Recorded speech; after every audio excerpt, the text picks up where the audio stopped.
Welcome back. This is Life Habit Week 2. Let's get started. Before I give you your life habit for the week, I want to take you through Weight Loss 101. I want you to really understand how your body loses weight and how it gains weight. And it's pretty simple. What happens is your body looks at how much food you eat in the form of calories. And so let's use an example. Let's say that you eat 1,500 calories in one day. From morning until bedtime, 1,500 calories go in your body in the form of food. Okay, so what happens next is let's pretend that your body burns 1,500 calories. So when we're moving, when we're exercising, when we're actually just sitting here, you're burning calories 24 hours a day. We just happen to burn more calories when we are more active. But your body burns calories all day long. Everybody's body does this. And so when you burn calories, then it uses those calories that you ate. And so what happens in this example is you have 1,500 calories that go in your body in the form of food and 1,500 calories that's burned off in the form of energy. And so when those two are equivalent to each other, 1,500 and 1,500, then that's when we have weight maintenance, which means that your body stays the same. It doesn't lose weight and it doesn't gain weight. It stays exactly the same. But in this example, I'm going to show you something different. Let's say that we still ate the same 1,500 calories, but our body burned more calories for the day. So let's say instead of burning 1,500 calories, we burned 1,800 calories in the form of energy. So we burned off 1,800 calories. So what happens now is our body is basically in a 300 calorie deficit. So we burned more than we ate. So our body goes, okay, where am I going to get 300 calories for the energy that I need? And that's when it goes into body fat storage, and that's why we have what's called weight loss. Okay, so then moving on to the next example, the opposite example here would be if somebody was to eat 1,500 calories but only burn 1,200 calories. Well, what that means is we have 300 extra calories in our body of food that our body didn't burn off. And because that extra 300 calories is just floating around, it goes to the storage unit, which is in the form of body fat. So that's where we get weight gain. So really, extra body fat is just extra calories that did not get used up or burned up, okay? So let's move on to your life habit, keeping in mind your little weight loss lesson there, and we'll move through this. I think you'll find this really fascinating. This life habit is for sure one of the most important of all the Commit to Fit habits, and that's why we wanted to introduce it to you early so you could carry this through the whole program. So what you're going to do is you're going to eat a small meal every 2 to 3 hours. And when we say small meal, what we're talking about here is to have you eat 300 calories every 2 to 3 hours. You're not going to count calories. That's just a total estimate, somewhere around there. But it's about a fist and a half full of food if you want to look at it that way. That's kind of an easier way to look at it.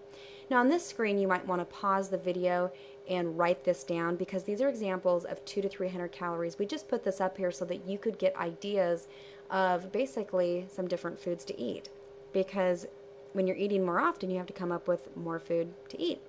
So go ahead and pause the video and write these down.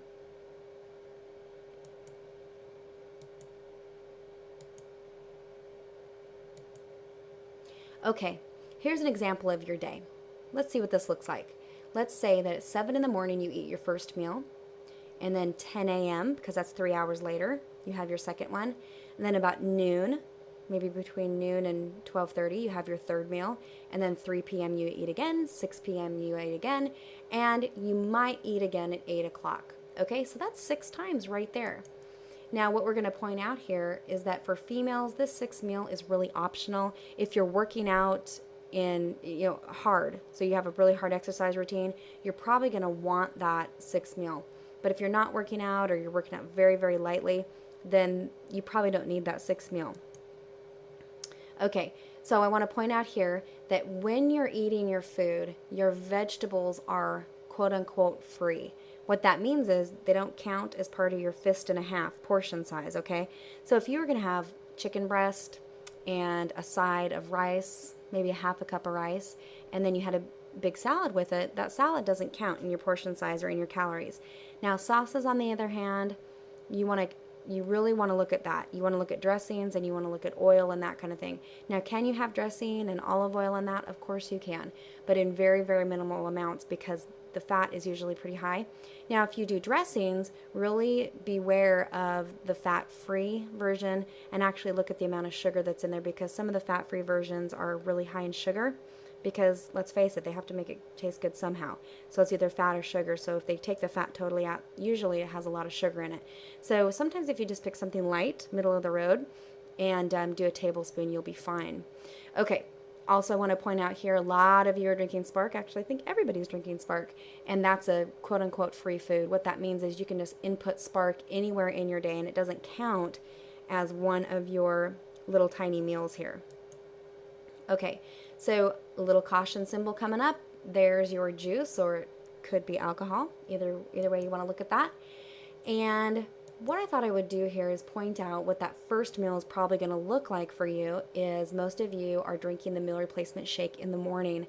I would really, really recommend that that's the first thing that you eat for your first meal to burn the most body fat. And then second up is your breakfast bar or some form of protein bar that you've purchased through Advocare, through your package. That morning meal, that would be a great way to make sure that you get your 2 meals in. Now, one thing I can tell you is that a lot of times the reason people go a long time without eating is because usually in the morning is when we're active, we're working, we're doing things, and we forget to eat. And so I would say really pay attention this week to your first and your second meal, and being, just deliberately eating that mid-morning meal. You might even have to put an alarm on your watch or some sort of signal to say, oh wait, stop, it's time to eat, because it's very easy to forget that mid-morning time to eat. Okay? And then what happens is if we miss that mid-morning meal at 10 a.m., or it could be 9 a.m. for you, or it could be, 11, somewhere around there, whatever that time is for you between breakfast and lunch. If you miss that meal, what happens is about 12 o'clock, 3 o'clock, around there, we get so hungry that there's no way we can keep that portion size down to a fist and a half of food. We end up overeating because we're over hungry. So just remember that 10 a.m., that mid-morning meal is very, very important to make sure you get that to keep your day on track. Okay, so what does one day look like here? Well, I'm going to put up a chart so you can kind of see where we're headed and what the overall picture looks like here. Okay, so this is ideal. I'm going to show you what you're aiming for. So there's 300 calories there on the left. You woke up, you ate a little meal. That's the little yellow bubble that came up. 9 a.m. in the morning, 10 a.m., somewhere around there, mid-morning, you eat another 300 calories. Then your lunchtime comes along, you eat another 300, and so on and so forth through your meals. Okay, so that is really what you're aiming for. And what happens is across the board, you see that yellow line, that is an even amount of calories all through the day. Your body loves this.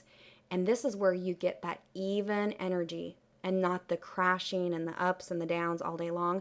This is also what really controls your appetite very well, is when you get that even flow, because your blood sugar is evened out throughout the day. This is actually how diabetics are supposed to eat as well. Okay, but in the green coming up here, I'm going to show you what's a typical American way to eat. In the morning, we woke up, we didn't have anything to eat, maybe coffee, maybe toast. I don't even really count toast as breakfast because it's not enough. It doesn't have protein in it. And so we just skip that morning breakfast, and at 9 a.m. we eat a little something, maybe, a latte on the way to work or something like that. Has a little bit of milk in it, and so that's a little tiny bit of calories. Actually, if you go and get a Frappuccino or something like that, it's not going to be a little bit of calories, it's going to be a lot. But that's a whole nother subject. But anyway, there's your lunch. Eat a little something for lunch at your desk or whatever. And then 3 p.m. comes along. You might nibble on something around the office. And then you get home and dinner comes and you're hungry because you have not had enough calories during the day. And so anybody would overeat at dinner in this scenario. And this is what has been causing a lot of problems. And then 8 o'clock rolls around, you just had dinner, but you can't believe it. You're physically full because you had such a big dinner, but you're thinking, I'm not satisfied. Something in me wants to keep eating. This right here, look at this green and how this all works out. And of course, that last bubble popped up there on the green because a lot of people have to continue to eat all the way up through midnight to make up for all the hunger that they feel. But what happens is this swerve, this red curvy, is how we feel during the day, and it's our blood sugar is going up and down, the calories are extremely uneven, and that produces an effect that we're not looking for. And so what happens here is, you look at the one that's ideal, that's about 1,800 calories a day. That'd be a great thing to shoot for. For the one that goes up and down, because we ate so much the later half of the day, we most likely had way more calories than if we just had eaten an even amount throughout the day. So you look at that, that's an example, about 2,600 calories. Don't worry about the numbers. Just the point here is that when we skip meals during the day, we end up eating way more at night.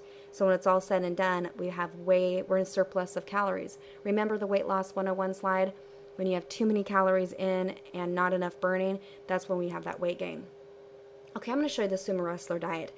I have a feeling that there's not one person listening to this, watching this video, that says, I want to look like a sumo wrestler. But let me show you what a sumo wrestler looks like and why.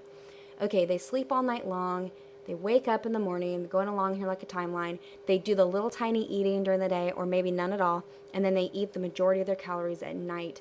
That is how sumo wrestlers on purpose gain body fat, because it produces an enzyme in our body that takes our food and pulls it to fat rather than to burning it. 20 hours of very low calories is the fasting stage, okay? That fasting is what causes the enzymes to be raised up, the enzymes that want to produce body fat. And then we have 4 hours of very high calories, and that's the binging period. Okay, so this is how, if we wanted to look like a sumo wrestler and we wanted to do it on purpose, this is what we would do. So those of you that are on the sumo wrestler diet right now, and you didn't realize that that's what you were doing, this is so good that you're part of Commit to Fit, because we're going to get rid of all that. So that, like I said, that fasting raises the fat producing enzymes. That's what we call the starvation response. And your body says, I am going to take every calorie and I'm going to take it to body fat because you keep doing this long period of fasting to me. Okay, so the starvation response, really interesting. There was a study done between two groups of rats. So there's group A on the left and group B on the right. And what they did is they took the same amount of food and fed it to each group, okay? So you can see on the left-hand side there's meal 1, 2, 3, 4, 5, and 6. So they had 5 or 6 meals that were in even portion sizes in every single meal. So they took the entire amount of food and split it evenly through those meals. Group B, what they did is they took these meals and they grouped it up in 2 groups, okay? So what I really want you to see here is that each group, they're eating the same amount of calories. They're eating the same amount of food. One side is just doing it in smaller portion sizes more often. Group B is doing this in 2 large meals. It's the same amount of calories for the day, okay? What they found after 6 weeks, the fat-producing enzymes doubled in Group B rats. And here's what happened. Do you see over there on Group B? Those rats got bigger. They produced body fat. Well, here's the good news. After taking Group B back, they went back to the 5 or 6 small meals. The fat-producing enzymes went back to normal after 90 days. Okay, and the Group A rats were able to stay lean the whole time. So my point is that you want to take your meals and you want to spread them out into smaller increments. This is really the foundation of life habit number 2.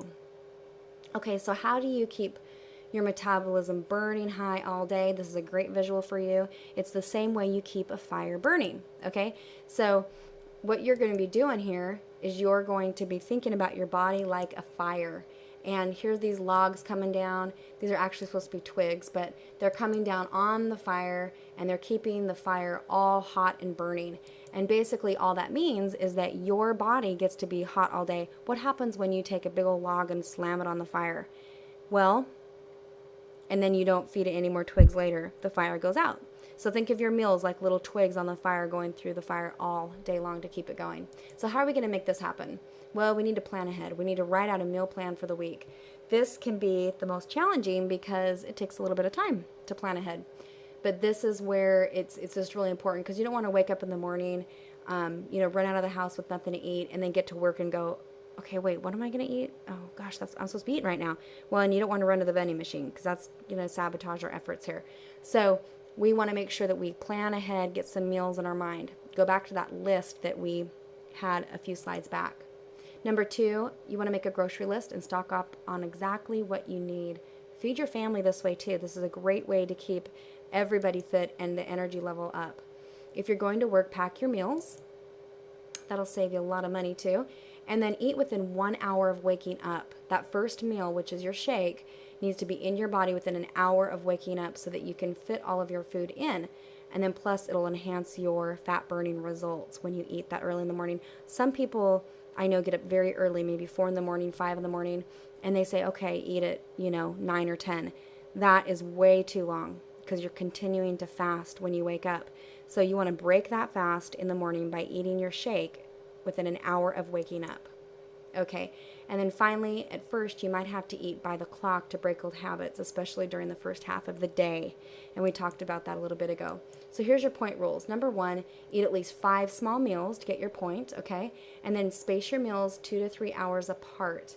And then number 3, eat no more than 1.5 to 2 fifths of food at each meal. So that's how you get your point, okay? Now you don't get a point if you go longer than 3 hours between meals. So if you wait longer than 3 hours, then you're letting your point go. Number 2, eat sooner than 2 hours after your last meal. So let's say that you eat at 7 in the morning, then again at 8 in the morning. Well, you lost your point because those meals were too close together. And then number 3, eat less than 5 meals. Let's say you only ate 3 times for the day.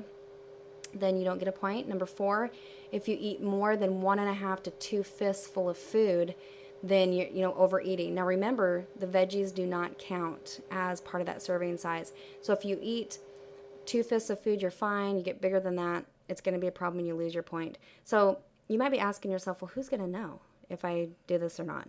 Well, there's no hidden cameras or any, commit to fit cops hanging around waiting for you to do the right thing or the wrong thing. Basically, you give yourself your own points. And you know what? Really, in the end, you're just trying to look better and feel better and get results anyway. So you keep yourself accountable on that. So this might be one that you might want to talk about with your group because it's definitely the most intense habit that we have for Commit to Fit. And you know what? It's also one of the most important. And that's why it came number 2, because it is so, so critical. And you know what? This is going to be so helpful for you in getting your results. I'm excited for you. We'll see you at Life Habit number 3.